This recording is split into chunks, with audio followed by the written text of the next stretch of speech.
اے لوگو جو ایمان لائے ہو صبر اور نماز سے مدد لو، اللہ صبر کرنے والوں کے ساتھ ہے۔ اور جو لوگ اللہ کی راہ میں مارے جائیں انہیں مردہ نہ کہو، ایسے لوگ تو حقیقت میں زندہ ہیں مگر تمہیں ان کی زندگی کا شعور نہیں۔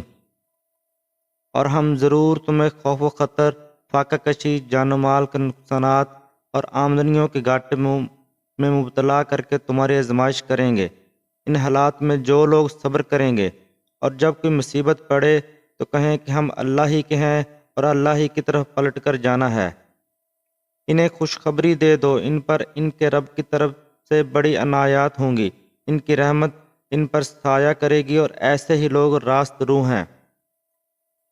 یقیناً صفا اور مروہ اللہ کی نشانیوں میں سے ہیں، لہٰذا جو شخص بیت اللہ کا حج یا عمرہ کرے اس کے لیے کوئی گناہ کی بات نہیں کہ وہ ان دونوں پہاڑوں کے درمیان صحیح کر لے، اور جو برضائے رغبت کوئی بھلائی کا کام کرے گا اللہ کو اس کا علم ہے اور وہ اس کی قدر کرنے والا ہے۔ جو لوگ ہماری نازل کی ہوئی روشن تعلیمات اور ہدایات کو چھپاتے ہیں، درا حال یہ کہ ہم انہیں سب انسانوں کی رہنمائی کے لیے اپنی کتاب میں بیان کر چکے ہیں۔ یقین جانو کہ اللہ بھی ان پر لعنت کرتا ہے اور تمام لعنت کرنے والے بھی ان پر لعنت بھیجتے ہیں۔ البتہ جو اس روش سے باز آ جائیں اور اپنے طرز عمل کی اصلاح کر لیں اور جو کچھ چھپاتے تھے اسے بیان کرنے لگیں، ان کو میں معاف کر دوں گا اور میں بڑا درگزر کرنے والا اور رحم کرنے والا ہوں۔ جن لوگوں نے کفر کا رویہ اختیار کیا اور کفر کی حالت ہی میں جان دی، ان پر اللہ اور فرشتوں اور تمام انسانوں کی لعنت ہے۔ اسی لعنت زدگی کی حالت میں وہ ہمیشہ رہیں گے، نہ ان کی سزا میں تخفیف ہوگی اور نہ انہیں پھر کوئی دوسری مہلت دی جائے گی۔ تمہارا خدا ایک ہی ہے، اس رحمان اور رحیم کے سوا کوئی اور خدا نہیں۔ اس حقیقت کو پہچاننے کے لیے اگر کوئی نشانی اور علامت درکار ہے تو جو لوگ عقل سے کام لیتے ہیں ان کے لیے آسمانوں اور زمین کے ساخت میں، رات اور دن کے پہیم ایک دوسرے کے بعد آنے میں، ان کشتیوں میں جو انسان کے نفع کی چیزیں لیے ہوئے دریاؤں اور سمندروں میں چلتی پھرتی ہیں، بارش کے اس پانی میں جسے اللہ اوپر سے برساتا ہے، پھر اس کے ذریعے زمین کو زندگی بخشتا ہے، اور اپنے اسی انتظام کی بدولت زمین میں ہر قسم کی جاندار مخلوق کو پھیلاتا ہے، ہواؤں کی گردش میں اور ان بادلوں میں جو آسمان اور زمین کے درمیان تابع فرمان بنا کر رکھے گئے ہیں، بے شمار نشانیاں ہیں۔ مگر وحدت خداوندی پر دلالت کرنے والے ان کھلے کھلے آثار کے ہوتے ہوئے بھی کچھ لوگ ایسے ہیں جو اللہ کے سوا دوسروں کو اس کا ہم سفر اور مد مقابل بناتے ہیں، اور ان کے ایسے گرویدہ ہیں جیسی اللہ کی ساتھ گرویدگی ہونی چاہیے۔ حالانکہ ایمان رکھنے والے لوگ سب سے بڑھ کر اللہ کو محبوب رکھتے ہیں۔ کاش جو کچھ عذاب کے سامنے دیکھ کر انہیں سوجھتے والا ہے اور آج ہی ان ظالموں کو سوجھ جائے کہ ساری طاقتیں اور سارے اختیارات اللہ ہی کے قبضے میں ہیں، اور یہ کہ اللہ سزا دینے میں بھی بہت سخت ہے۔ جب وہ سزا دے گا اس وقت کیفیت یہ ہوگی کہ وہی پیشوا اور رہنما جن کی دنیا میں پیروی کی گئی تھی اپنے پیروں سے بے تعلقی ظاہر کریں گے مگر سزا پا کر رہیں گے، اور ان کے سارے اسباب و وسائل کا سلسلہ کٹ جائے گا۔ اور وہ لوگ جو دنیا میں ان کی پیروی کرتے تھے کہیں گے کہ کاش ہم کو پھر ایک موقع دیا جاتا تو جس طرح آج یہ ہم سے بیزاری ظاہر کر رہے ہیں ہم ان سے بیزار ہو کر دکھا دیتے۔ یوں اللہ ان لوگوں کے وہ اعمال جو یہ دنیا میں کر رہے ہیں ان کے سامنے اس طرح لائے گا کہ یہ حسرتوں اور پشیمانیوں کے ساتھ ہاتھ ملتے رہیں گے مگر آگ سے نکلنے کی کوئی راہ نہ پائیں گے۔ لوگو زمین میں جو حلال اور پاک چیزیں ہیں انہیں کھاؤ اور شیطان کے بتائے ہوئے راستوں پر نہ چلو، وہ تمہارا کھلا دشمن ہے۔ تمہیں بدی اور فحش کا حکم دیتا ہے اور سکھاتا ہے کہ تم اللہ کے نام پر وہ باتیں کہو جن کے متعلق تمہیں علم نہیں کہ وہ اللہ نے فرمائی ہیں۔ ان سے جب کہا جاتا ہے کہ اللہ نے جو احکام نازل کیے ہیں ان کی پیروی کرو تو جواب دیتے ہیں کہ ہم تو اسی طریقے کی پیروی کریں گے جس پر ہم نے اپنے باپ دادا کو پایا ہے۔ اچھا اگر ان کے باپ دادا نے عقل سے کچھ بھی کام نہ لیا ہو اور براہ راست نہ پائی ہو تو کیا پھر بھی یہ انہی کی پیروی کیے چلے جائیں گے۔ یہ لوگ جنہوں نے خدا کے بتائے ہوئے طریقے پر چلنے سے انکار کر دیا، ان کی حالت بالکل ایسی ہے جیسے چرواہا جانوروں کو پکارتا ہے اور وہ ہانک پکار کی صدا کے سوا کچھ نہیں سنتے۔ یہ بہرے ہیں، گونگے ہیں، اندھے ہیں، اس کے لیے کوئی بات ان کی سمجھ میں نہیں آتی۔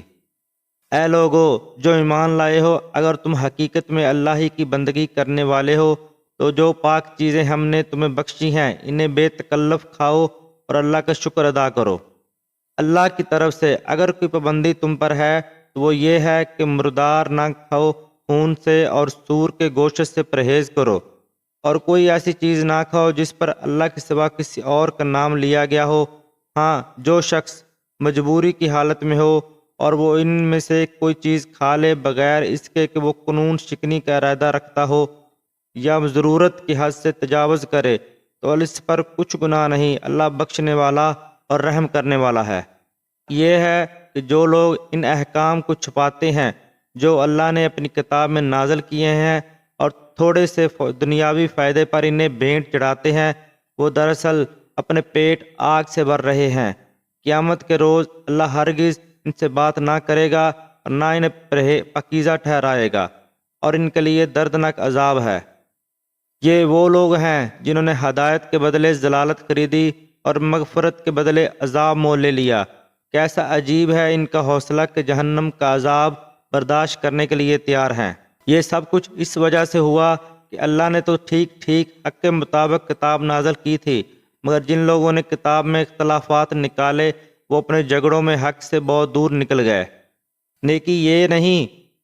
کہ تم نے اپنے چہرے مشرق کی طرف کر لیے یا مغرب کی طرف، بلکہ نیکی یہ ہے کہ آدمی اللہ کو، یوم آخرت اور ملائکہ کو اور اللہ کی نازل کی ہوئی کتاب اور اس کے پیغمبروں کو دل سے مانے، اور اللہ کی محبت میں اپنا دل پسند مال رشتہ داروں، یتیموں پر،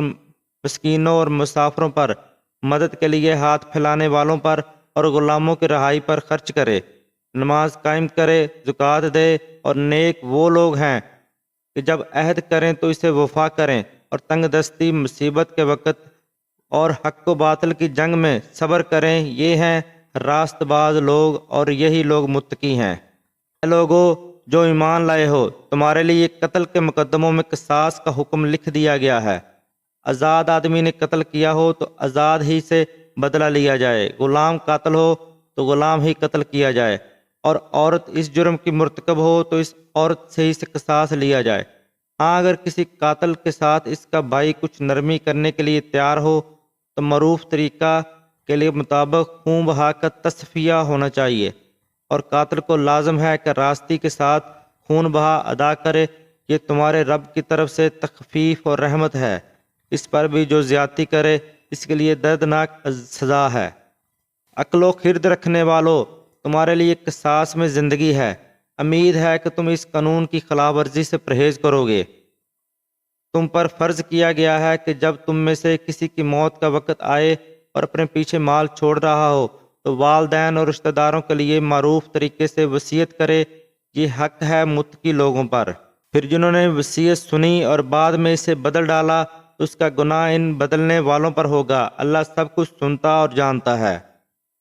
البتہ جس کو یہ اندیشہ ہو کہ وصیت کرنے والے نے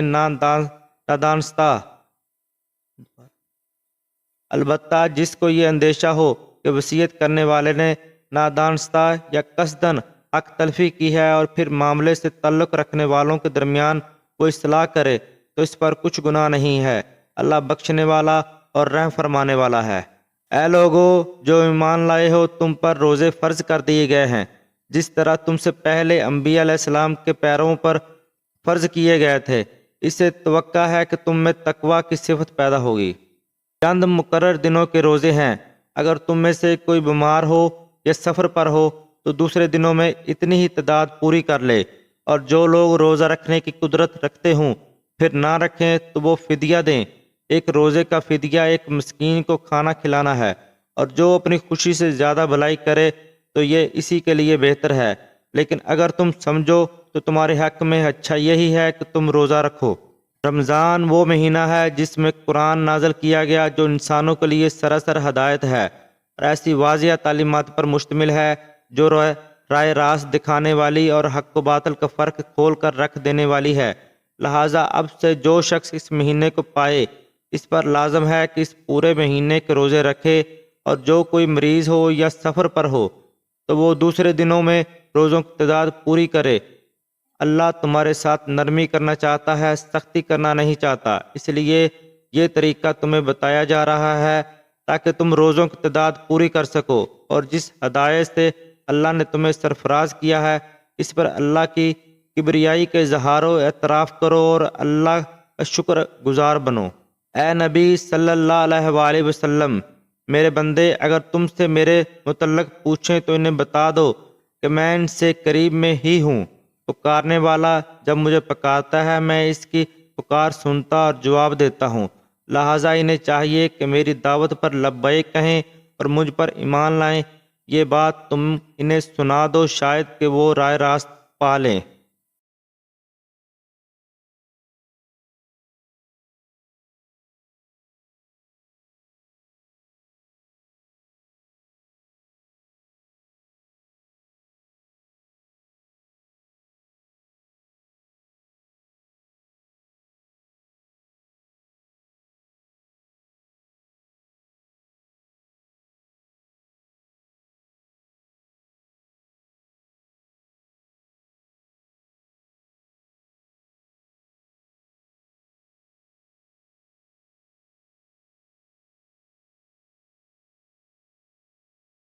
تمہارے لیے روزوں کے زمانے میں راتوں کو اپنی بیویوں کے پاس جانا حلال کر دیا گیا ہے، وہ تمہارے لیے لباس ہیں، تم ان کے لیے۔ اللہ کو معلوم ہو گیا کہ تم لوگ چپکے چپکے اپنے آپ سے خیانت کر رہے تھے، مگر اس نے تمہارا قصور معاف کر دیا اور تم سے درگزر فرمایا۔ اب تم اپنی بیویوں کے ساتھ شب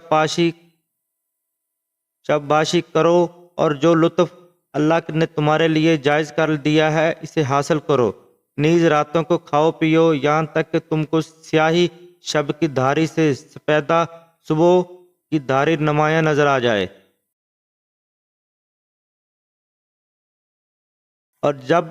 تم لوگ آپس میں ایک دوسرے کے مال ناروا طریقے سے کھاؤ اور نہ حاکموں کے آگے ان کو اس غرض کے لیے پیش کرو کہ تمہیں دوسروں کے مال کا کوئی حصہ قصداً ظالماً طریقے سے کھانے کا موقع مل جائے۔